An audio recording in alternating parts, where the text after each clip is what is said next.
Hello అండి, welcome to our channel. TET రాసే అభ్యర్థులకు నమస్కారం.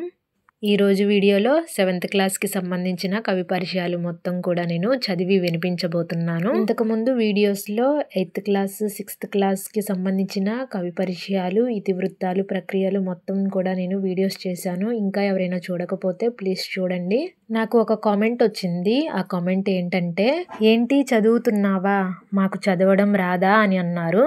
మీకు చదవడం రాక కాదండి, అందరి దగ్గర టెక్స్ట్ బుక్స్ అవైలబుల్గా ఉండవు. అందుకే నేను పిల్లల దగ్గర ఈవినింగ్ టైంలో తీసుకొని మరీ వీడియోస్ చేస్తున్నాను.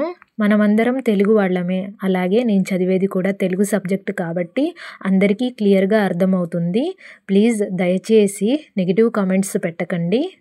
ఓకే, వీడియోలకైతే వెళ్ళిపోదాము. ఫస్ట్ లెసన్ అక్షరం అండి. అక్షరం నుంచి కవి పరిచయం రావినూతల ప్రేమకిషోర్. ఈయన యొక్క జననము, మరణము, డేట్స్ ఉన్నాయి, ఒకసారి గమనించండి. అలాగే అన్ని లెసన్స్ నుంచి కవి పరిచయాల్లో నుండి ప్రతి లైన్ని నేను చదివి వినిపిస్తాను. ప్రతి లైన్ కూడా ఇంపార్టెంట్. ఇంకా మెయిన్ పాయింట్స్ కూడా ఉన్నాయి, అవన్నీ బాగా గుర్తుపెట్టుకోండి. సరే, రావినూతల ప్రేమకిషోర్ ప్రకాశం జిల్లాలోని కొండపి గ్రామంలో జన్మించారు. చూడండి, ఈయన కొండపి గ్రామంలో జన్మించారు. వీరి తల్లిదండ్రులు మరియమ్మ, అంకయ్యలు. శ్రమవద్గీత, అజమాయిషి, నిసి, రెక్కల పుడమి, ఇంకుచుక్క, నిశ్శబ్ద గాయం, టామీ, కల్లం దిబ్బ మొదలైన రచనలు చేశారు. వీరు రాసి నటించిన అనేక నాటికలకు రాష్ట్రేతర ప్రదేశాలలో ఉత్తమ అవార్డులు, ప్రశంసలు లభించాయి. ఈ పాఠ్యాంశం నలుగురమవుదాం అనే కవితా సంపుటిలోనిది. చూడండి, ఈ పాఠ్యాంశం నలుగురమవుదాం అనే కవితా సంపుటిలోనిది. అలాగే నెక్స్ట్ లెసన్ చూడండి, సెకండ్ లెసన్ మాయాకంబళి. ఈ మాయాకంబళి ఈ లెసన్ నుండి కవి పరిచయం చూడండి. కలువకొలను సదానంద. చూడండి, ఈయన చిత్తూరు జిల్లా పాకాలలో జన్మించారు. అలాగే ఈయన 1992లో జాతీయ ఉత్తమ ఉపాధ్యాయుడిగా ఎంపికయ్యారు. ఈయన పిల్లల కథలు, శివానంద లహరి, విందు భోజనం, చల్లని తల్లి, నీతి కథామంజరి, తుస్సన్న మహిమలు, పరాగభూమి మొదలైన రచనలు చేశారు. అలాగే చందమామ కథలు, వార్తాపత్రికల్లో కథానికలు రాశారు. 1966లో బంగారు నడిచిన బాట, ఇది నవల. ఈ నవలకు కేంద్ర ప్రభుత్వ విద్యాశాఖ బహుమతి. 1976లో నవ్వే పెదవులు, ఏడ్చే కళ్ళు కథా సంపుటికి ఆంధ్రప్రదేశ్ సాహిత్య అకాడమీ అవార్డు. 2010లో అడవి తల్లి పిల్లల నవలకు కేంద్ర సాహిత్య బాలల సాహితీ అవార్డు లభించాయి. ఈ పాఠ్యాంశం మాయాకంబళి సంపుటి నుండి గ్రహించబడింది. అలాగే నెక్స్ట్ లెసన్ నుంచి చిన్ని శిశువు. థర్డ్ లెసన్ చిన్ని శిశువు. ఈ లెసన్ నుండి కవి పరిచయం చూడండి. తాళ్లపాక అన్నమాచార్యులు. ఈయన జననం, మరణం కూడా ఉన్నాయి. అలాగే అన్నమాచార్యులు కడప జిల్లా తాళ్లపాక గ్రామంలో జన్మించారు. చూడండి, అన్నమాచార్యులు కడప జిల్లా తాళ్లపాక గ్రామంలో జన్మించారు. తల్లి లక్కమాంబ, తండ్రి నారాయణ సూరి. అన్నమయ్య క్రీశకం 1408 నుండి 1503 మధ్యకాలంలో జీవించాడు. అన్నమయ్య తెలుగులో తిరుమల శ్రీ వెంకటేశ్వర స్వామిని స్తుతిస్తూ 32,000 సంకీర్తనలు రచించిన వాగ్గేయకారుడు. అవేగాక 12 శతకాలు, ద్విపద రామాయణం, సంకీర్తన లక్షణం, శృంగార మంజరి, వెంకటాచల మహత్యం మొదలైనవి కూడా రచించారు. ఇందులో కొన్ని అలభ్య రచనలున్నాయి. అన్నమయ్య తన రచనలను శ్రీ వెంకటేశ్వర స్వామికి అంకితం చేశాడు. అన్నమయ్యకు పదాకవిత పితామహుడు అనే బిరుదు ఉంది. చూడండి, అన్నమయ్యకు పదాకవిత పితామహుడు అనే బిరుదు ఉంది. అలాగే నెక్స్ట్ చూడండి, ఫోర్త్ లెసన్ మర్రి చెట్టు. మర్రి చెట్టు నుండి కవి పరిచయంను వినండి. కవి త్రిపురనేని గోపీచంద్. త్రిపురనేని గోపీచంద్ కృష్ణా జిల్లా అంగలూరు గ్రామంలో జన్మించారు. తండ్రి త్రిపురనేని రామస్వామి, తల్లి పున్నమాంబ. ధర్మవడ్డి, మమకారం, తండ్రులు కొడుకులు, మాకున్నాయి స్వగతాలు, పోస్టు చేయని ఉత్తరాలు వంటి రచనలు ఈయన చేశారు. వీరి పండిత పరమేశ్వర శాస్త్రి వీలునామా అనే రచనకు కేంద్ర సాహిత్య అకాడమీ బహుమతి లభించింది. రచన మళ్ళీ చూడండి, పండిత పరమేశ్వర శాస్త్రి వీలునామా. ఈ రచనకు బహుమతి లభించింది. అలాగే నెక్స్ట్ లెసన్ పద్య పరిమళం. ఈ పద్య పరిమళం నుంచి ఇక్కడ కొన్ని కవుల పేర్లు, అలాగే వారి యొక్క కాలాలు, అలాగే వారి రచనలు కూడా ఉన్నాయి. ఫస్ట్ కవి పేరు చూడండి, పోతన. పోతన కాలం 15వ శతాబ్దం. ఈయన చేసిన రచన భాగవతము.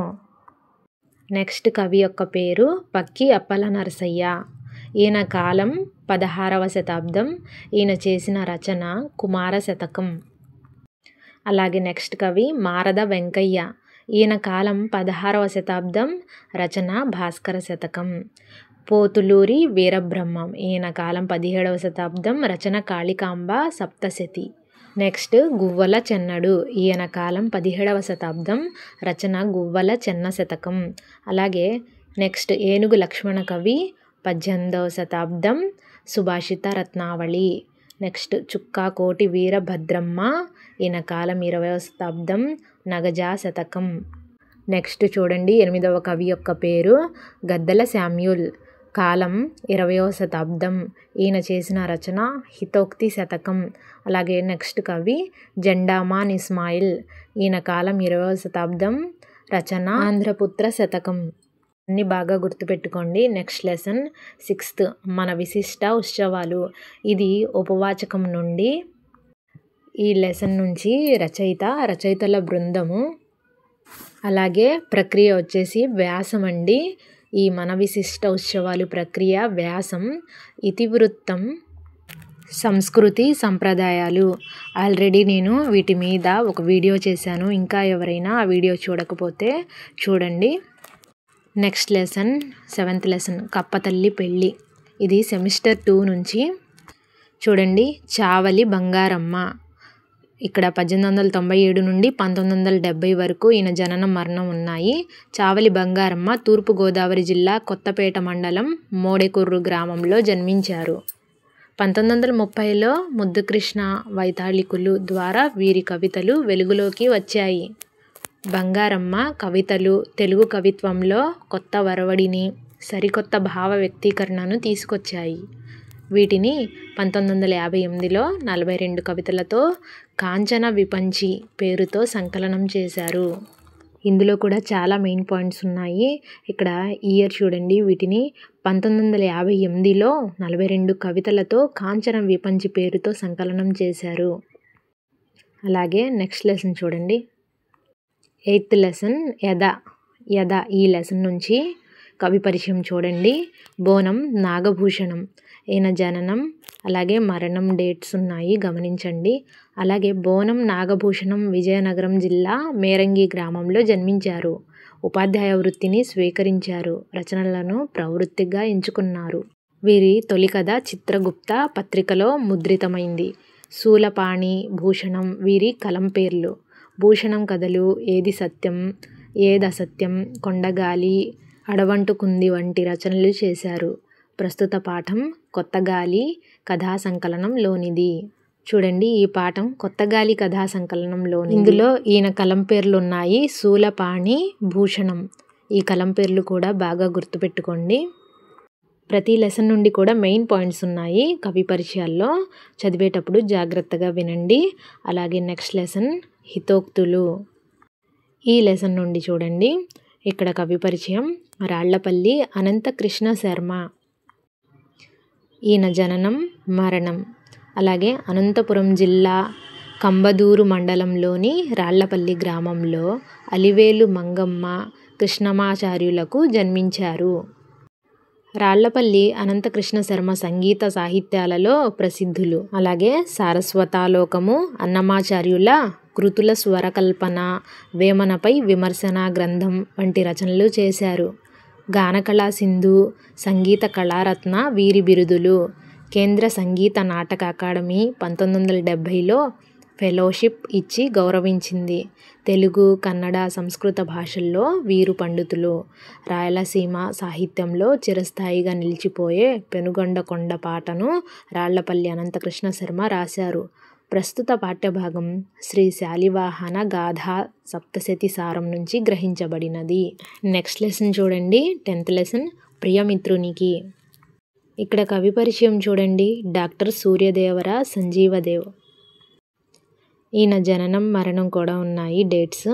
అలాగే సూర్యదేవర సంజీవదేవ్ గుంటూరు జిల్లా మంగళగిరి తెనాలి మధ్యలో ఉన్న తుమ్మపూడిలో జన్మించారు. వీరు కవి, రచయిత, తత్వవేత్త, చిత్రకారుడు. తెగిన జ్ఞాపకాలు, రసరేఖ, దీప్తిధార, కాంతిమయి, రూపాలు వంటి రచనలు చేశారు. 14 భాషలు చదవగలరు, రాయగలరు. చూడండి, ప్రస్తుత పాఠ్యభాగం లేఖల్లో సంజీవదేవ్ రచనలోనిది. లేఖల్లో సంజీవదేవ్ రచనలోనిది. అలాగే నెక్స్ట్ లెసన్ 11th లెసన్ బాలచంద్రుని ప్రతిజ్ఞ. ఈ లెసన్ నుంచి కవి పరిచయం శ్రీనాథుడు. ఈయన 1385 జననం, అలాగే 1475 మరణం. శ్రీనాథుడు పెదకోమటి వేమారెడ్డి ఆస్థానంలో విద్యాధికారిగా ఉండేవాడు. వీరు రాసిన చాటు పద్యాలు ఆంధ్రదేశమంతటా ప్రసిద్ధి పొందాయి. మరుత్తరాచరిత్ర, శృంగార నైషధము, కాశీఖండము, హరవిలాసము, పల్నాటి వీరచరిత్రము, క్రీడాభిరామము మొదలైనవి రచించారు. వీరికి కవి సార్వభౌముడు అనే బిరుదు ఉంది. ఈ పాఠ్యభాగం పల్నాటి వీరచరిత్రలోనిది. ఇందులో కూడా మెయిన్ పాయింట్స్ ఉన్నాయి. వీడియో చూడాలనుకుంటే అర్థం కాకపోతే మళ్ళీ చూడండి. అలాగే నెక్స్ట్ లెసన్ 12th స్ఫూర్తి ప్రదాతలు. ఈ లెసన్ కూడా ఉపవాచకముకు సంబంధించింది. స్ఫూర్తి ప్రదాతలు. ఈ పాఠం యొక్క ప్రక్రియ వ్యాసం. అలాగే ఇతివృత్తం వచ్చేసి స్ఫూర్తి సామాజిక సేవ. అలాగే నెక్స్ట్ చూడండి, ఈ లెసన్లో చూడండి, అపర అన్నపూర్ణ డొక్క సీతమ్మ గారి గురించి ఉంది. అలాగే ఆంధ్రతిలక్ గాడిచర్ల, ఈయన జననం మరణం, అలాగే వీరి చరిత్ర గురించి ఉంది. ఆ తర్వాత కలియుగ భీముడు కోడి రామమూర్తి నాయుడు గారి గురించి ఉంది. ఆ తర్వాత అభినవ గాన గంధర్వుడు బాలు గారి గురించి కూడా ఉంది. నేను ఈ వీడియోలో కవి పరిచయాల గురించి వరకు మాత్రమే చెప్పాను. వీడియో లాంగ్ అవుతుంది కాబట్టి సెమిస్టర్ 1, సెమిస్టర్ 2 నుంచి ఇంతవరకు అయితే కవి పరిచయాలన్నీ నేను కంప్లీట్ చేశాను. ఇంకా నేను సైకాలజీకి సంబంధించినవి, అలాగే మ్యాథ్స్ సంబంధించినవి కూడా పెట్టాను. మ్యాథ్స్ ఎక్స్ప్లెనేషన్ ఇస్తూ వీడియోనైతే పెట్టాను. ఇంకా అప్లోడ్ చేస్తాను. నలుగురికి హెల్ప్ చేయాలనే ఉద్దేశంతో నేను ఛానల్ని అయితే స్టార్ట్ చేశాను. మీకు నా వీడియోస్ హెల్ప్ అవుతాయని ఆశిస్తున్నాను. అలాగే నా ఈ వీడియోను కూడా తప్పకుండా లైక్ చేయండి. మా ఎన్ లెసన్స్ ఛానల్ను సబ్స్క్రైబ్ చేసుకోండి. Thank you.